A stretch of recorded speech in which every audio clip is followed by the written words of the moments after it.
Welcome back to Inside Sources. Today, as we continue our conversation on the future of Nigeria, I have an eminent Nigerian politician, a lawyer, a distinguished lawyer, who is also a politician, a leader in the Social Democratic Party, and he was the presidential candidate of the party in 2023. I'd like to welcome to Inside Sources, Prince Adebayo. Prince, you're welcome to Inside Sources. It's a pleasure to see you, Lalu. And thank you so much for coming. Thank you, and God bless Nigeria. Thank you so much. Thank you so much. So nobody studied around the future of the country, that if you look at where Nigeria is today, do you think that we are heading to that future that all of us believe is the destiny of our country? The future of the country is great. And every day, the hope of the country being a developed medium power and Africa's superpower and black people's pride is getting brighter every day. What is happening is that a new generation is rising that is facing the arc of greatness. Of course, being pulled back by old habits and those who were used to perambulating. But this is a generation now that is trying to get to a better place, because we now know what we need to do. We now know how to do it. We now know the kind of people who can do it. What we just need to do now is to start doing those things. So I think the future of the country is bright. Our challenges are now very clear. We know that we have to eradicate insecurity and poverty. We have to reconcile our people. And the kind of work of leadership now is to be a reconciler, not to allow the generation of disgruntled people who were always laying claims against one another, laying claims against the country, full of litigating grievances, complaining. We want to bring together a leadership that is out to self-sacrifice and sublimate, subdue their own personal, ethnic, religious, sectional interests, and try to reconcile the country so that we can face the challenges of the new generation. That's where we are now. Okay, thank you. Thank you for those opening comments, and you said quite a few things. I like your optimism, by the way, but, you are frank enough to say that the challenges are there. So if we look at those challenges, for instance, the challenge of insecurity, quite a big one. And then in my view, poverty. Poverty is a serious problem. It has even reduced our people. Politicians are able to weaponize poverty to put our people down. Now, the question I'd like to ask you is that, what do you think is responsible for the persistence of this problem, especially insecurity? Why is it that we're not able to sort out this problem that has become a real cancer, in several years? The reason why insecurity persists is the same reason why poverty persists. It's the same reason why underdevelopment persists. It's money. The political class, especially those who find themselves in government, have conspired against the people to make money out of the misfortune of the people. There is a capitalist system, and a modern liberal economy is designed around that you create value. You have an open market with some regulation depending on your philosophy. Right. And you create a level playing ground, and you create a market. People come, and if you see anybody who is with some wealth, you can say, oh yes, he made the money in the stock market, he made the money practicing the profession, he made the money through talent and sports and all of that. But there's no great country where people make money through government. Where you will say, yeah, this person was poor before, but because he took this government position, he's now wealthy. So what is happening is that we have been producing people who come into politics or public life, either as average people or as paupers. And once they occupy public office or a public office or public offices, they try to now make so much money and perpetuate themselves in government. There was a turning point in the last 15, 20 years where they now started making money out of insecurity. And And now, if you study, even if you go to interact with people in the military profession, you will see the retirement profile of generals and senior military officers, rednecks, that retired under Obasanjo. And then you see those who retired under subsequent government. As you come closer and closer to the present day, retirees are richer and richer. So, and that is where you will see one first evidence. If you look at the lifestyle of senior military people or those who are involved in our security apparatus, you will see that lifestyle of their family members and what you see all of that, you see the kind of thing they retire into. They don't retire into the university, retire into anything intellectual. Many are retiring to hotel business, some retire into funding politics.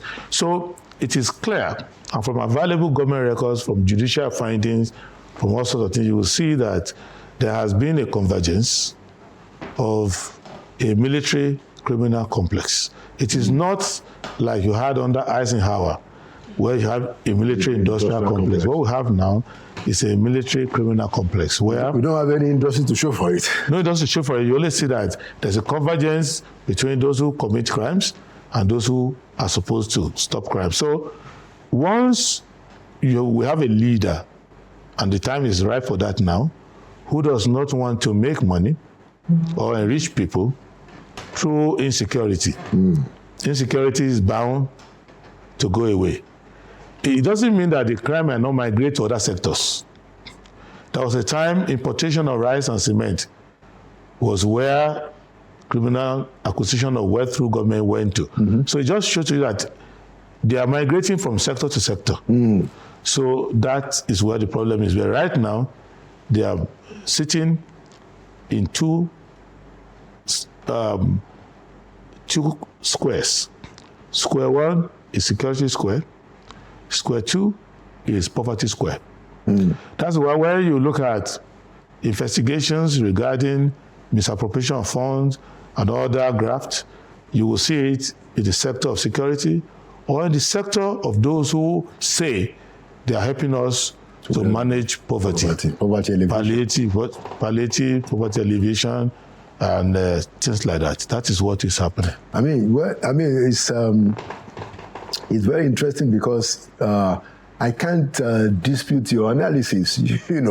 Of course, we have seen that, and there has been quite a number of public evidence to show that there have been instances where they have collusion. There have been instances where, in terms of security, there have been instances where even in the area of poverty alleviation, where, I think the last two ministers in that cabinet, for instance, are even in trouble as we speak with EFCC. The question I want to ask you, as somebody who ran in 2023, is that, in your view, why do you think the people who end up as number one, the president, why do you think they have been incapable of putting a stop to this thing? The reason is that before you can be president of a country, you have to leave your presidency in your head first, because the world is as you see it. And even in this studio, you and I don't see this studio the same way. Where you're facing is not where I'm facing. True.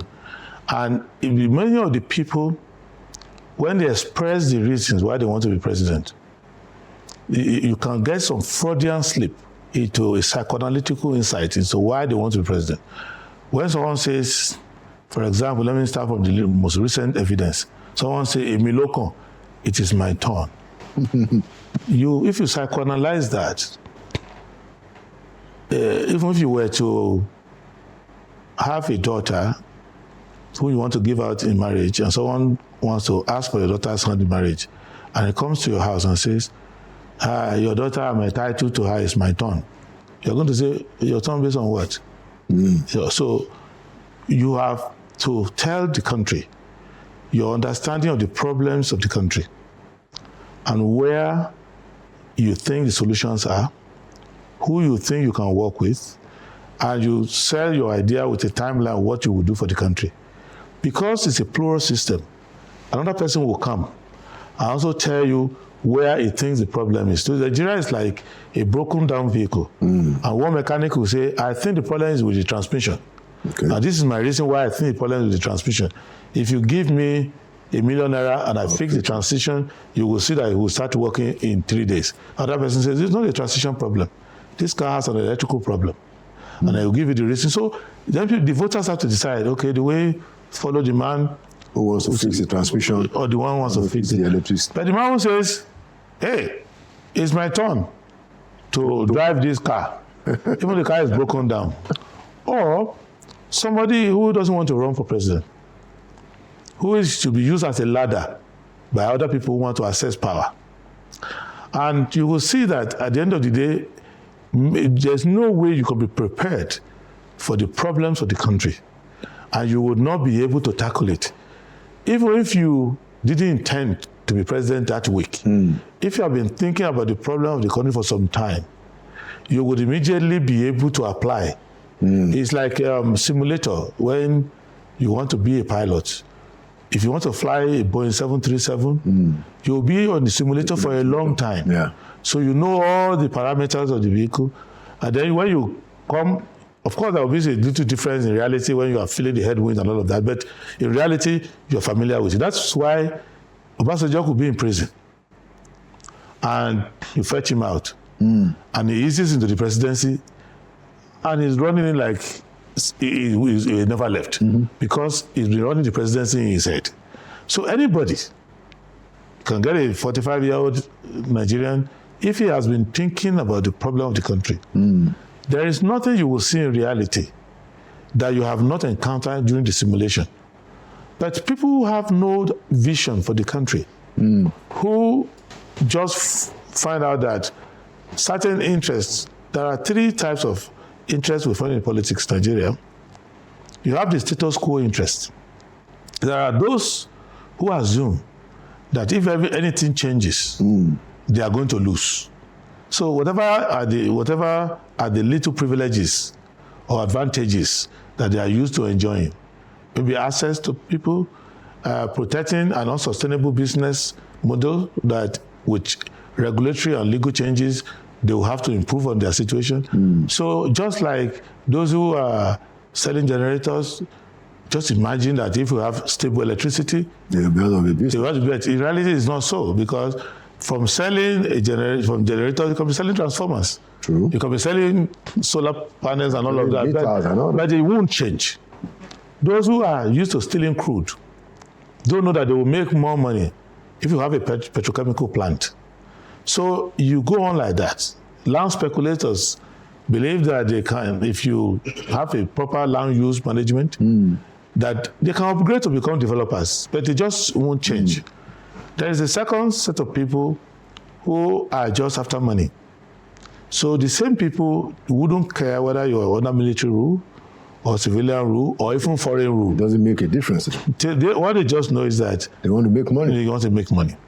Then you have the third set of people who are just bandwagon. Anybody who is in power, they follow. And because they have a very thin moral fiber, they have very poor philosophical foundation.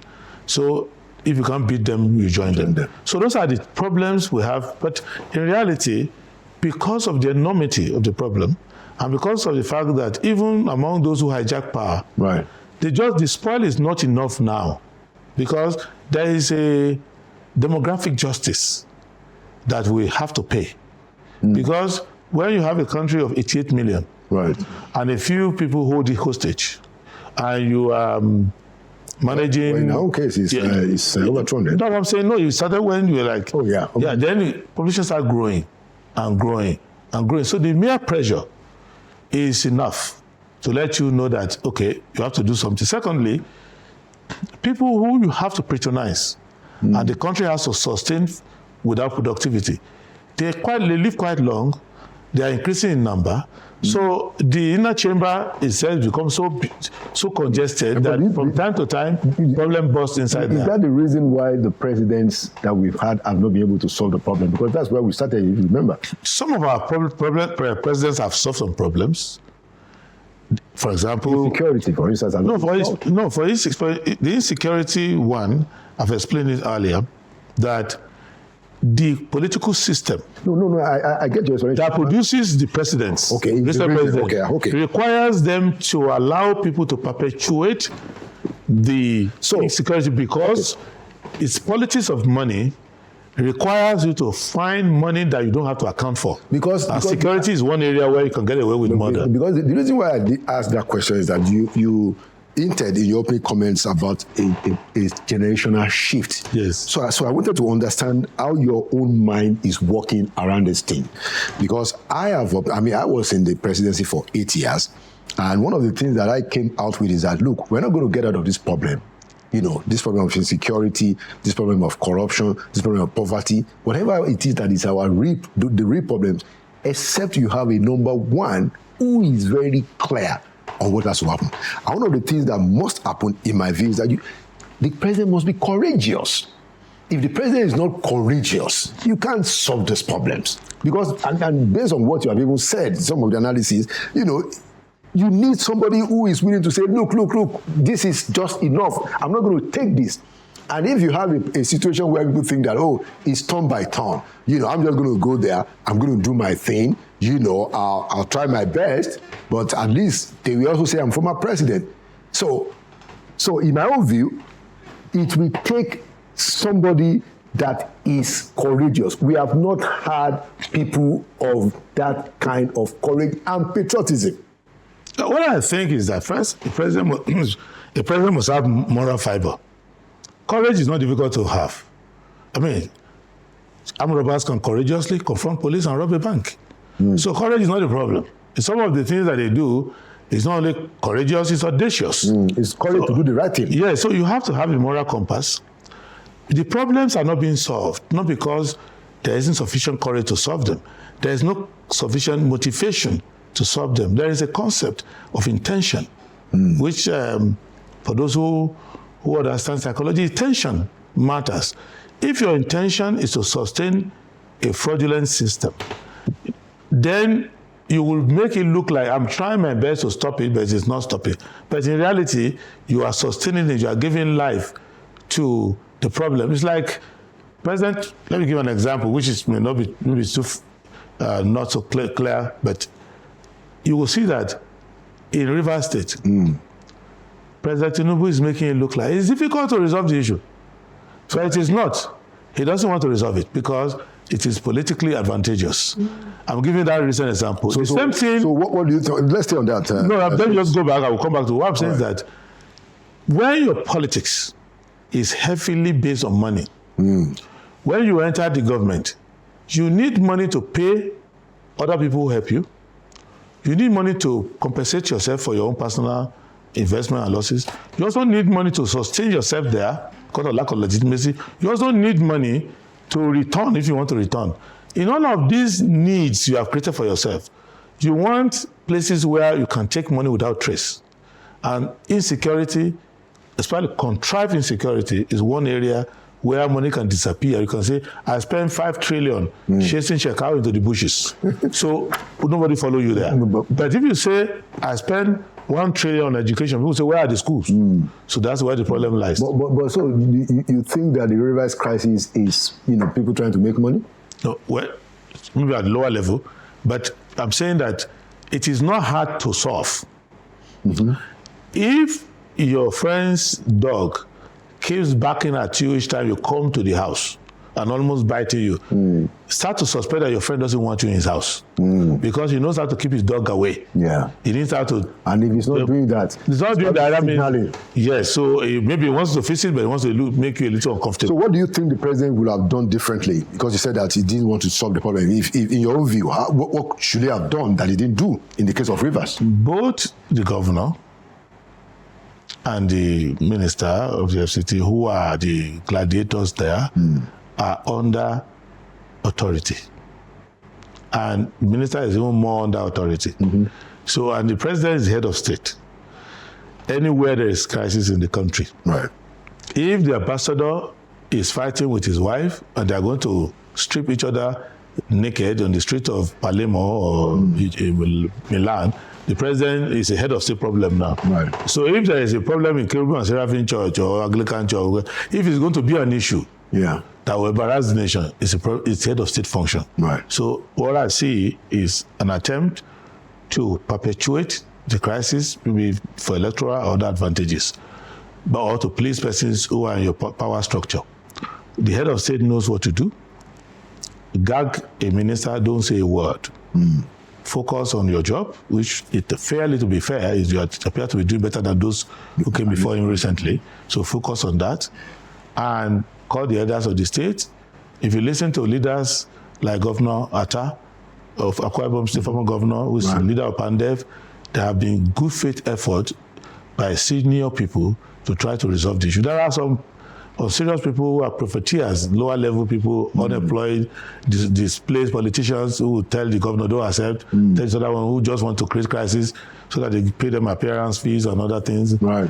But there are serious people enough who want to solve that problem because that state is central to the economy of Nigeria. In any case, there are many Nigerians who are affected there. So that's what the head of state has to deal with. And as a head of state, I will make it clear that I don't have any other intention. I don't have any other purpose than to make sure that there's peace, order in that state. Okay, good. I mean, let's move along. Although I agree with you, just so we put down how they are to that. I also believe that the president ought to have brought the two of them into a room, Wike and Fubara, to say that, look, I'm reading the Riot Act. You guys got to solve this problem, stop all this nonsense. And he didn't do that. Now, why he didn't do that, I don't know. There's a room in the State House, in the Aso Villa, where as president, I come and lock two of you. I leave you the key. Two of you open the door and come and meet me when you have resolved the matter. That room is still there. I will use that room. Interesting point. All right, so let's come to SDP, because I wanted you to talk about what is happening in your party. You are the presidential candidate in 2023, and clearly you are the leader of the party, besides the national leaders also. Now, why do you think SDP is where all of them want to come to? Rufai has said he has joined. The people in the North, SDP said that, well, we haven't seen him. We hear that Atiku might be coming. We hear that even Peter Obi's people, we had an interview with the secretary of the party who said that some of Obi's people have approached SDP. Why do you think they are all coming to SDP? And then how can SDP manage all these contending interests, including yours? Because I'm sure, Prince, that you'll probably be running again in 2027. Okay, for us, we are pleased, though we try not to be flattered, but we are pleased that we're a party that people who are running away from other parties feel that they are safer with us because our system has been relatively fair. So it's like in the stormy water of politics, even if you're on a luxury yacht, when your ship's about to capsize, you will look for a safety boat. So the fact that people are coming to us is good for us and is good for the country, because the duty we owe the country now is not a naked search for power or position. What you need the country now, you need stable institutions where we can litigate ideas and people who have talent can contribute. So I've openly welcomed Governor Nasir Ahmed El-Rufai into the party. The reason why I have not welcomed Vice President Atiku Abubakar is that he hasn't told me that he's coming. He hasn't told me. But if he wants to come, I will even go and meet him in Yola, anywhere, and escort him to the party. Governor Peter Obi is someone that I like. If he wants to come, he can come. He's welcome to the party. And he can even come with a banner, Obi for president. I will come and help him to enter the party. What is clear is that the ambition of an individual is not as important as the destiny of the nation. True. So if you want to come to the SDP, you have to make sure that you allow us to apply disinfectant, not because we don't respect you, but because you are coming from a highly invested zone. So what would be the disinfectant? In the same way we did it during COVID. when you go to your friend's house, if you show love to your friend, Yes. they will disinfect you and do everything so that you don't infect the weight. So what will be the how are you going to do that? How are you going to? We do it with order. That is, our party constitution is well sanitized. The party guidelines well sanitized. Chapter 2 of the constitution, around which we are organized to render services to the Nigerian people. The quality of leadership that we want. The processes untainted by criminality, by bribery, by excessive use of money, like no issue of ethnicity, religionism, and all of that. If you come to that sanitized environment, many of the people who are struggling for position, doing parallel congresses, secretly going to register themselves unlawfully in the former party, because they themselves are telling us the calamities they were facing, where they are coming from. Each of them is talking about injustice. When Peter Obi left PDP, he said there's criminality and injustice there.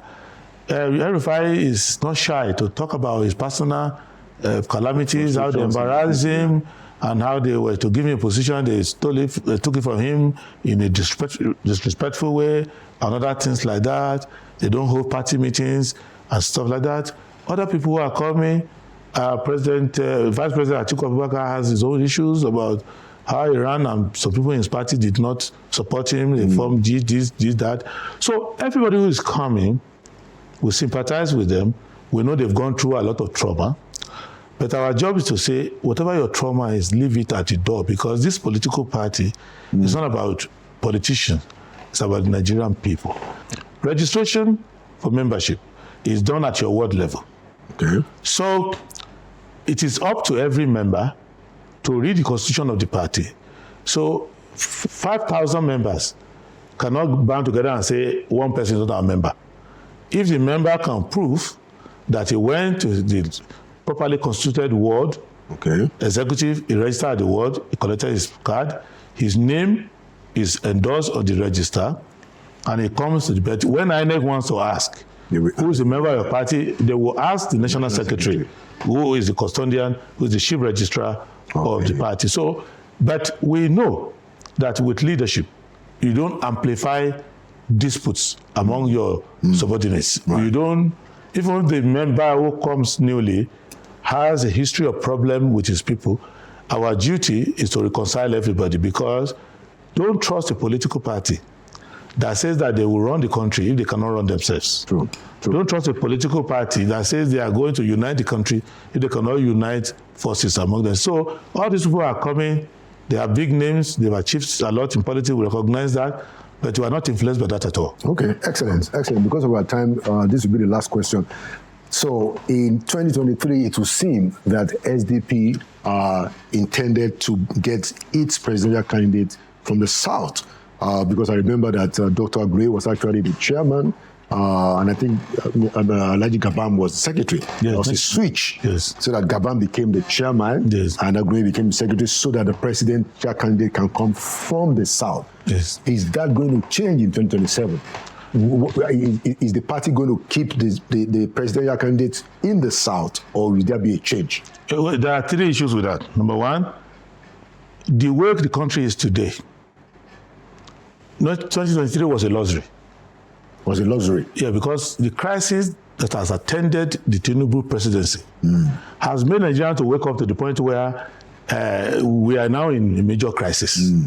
So we are looking now for a leader that can undo in 1 year the damage that has been done in the last 2.5 years. And in 2 years, we also pick up the damage that Buhari, by abdication and other leadership malfeasance, has rendered the country into.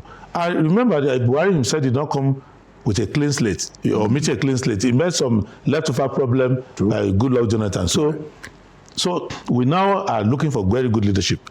Secondly, what used to be an easy discussion, religion, ethnicity, has become explosive now.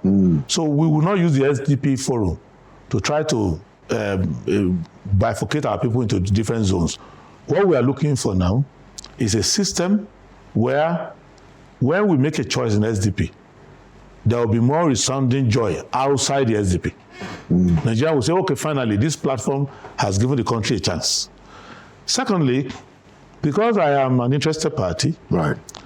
decency and respect for rules shows that I should not comment on anything that has to do with presidency and all of that. Everybody knows that I have the aspiration. I'm working on it. But God is the author of tomorrow. We don't even know who's going to be around in 2027. So we are focused now, while we still have breath and life and time on our hand, to serve the country.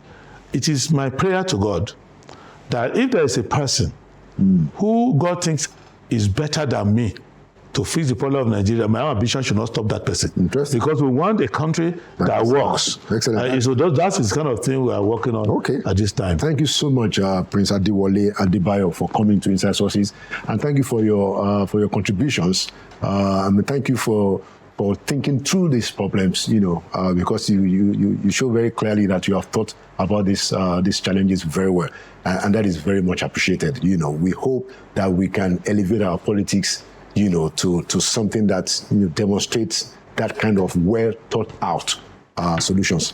Once again, thank you for your contributions to the country, and thank you for coming to Inside Sources. Thank you for inviting me, and God bless Nigeria. All right.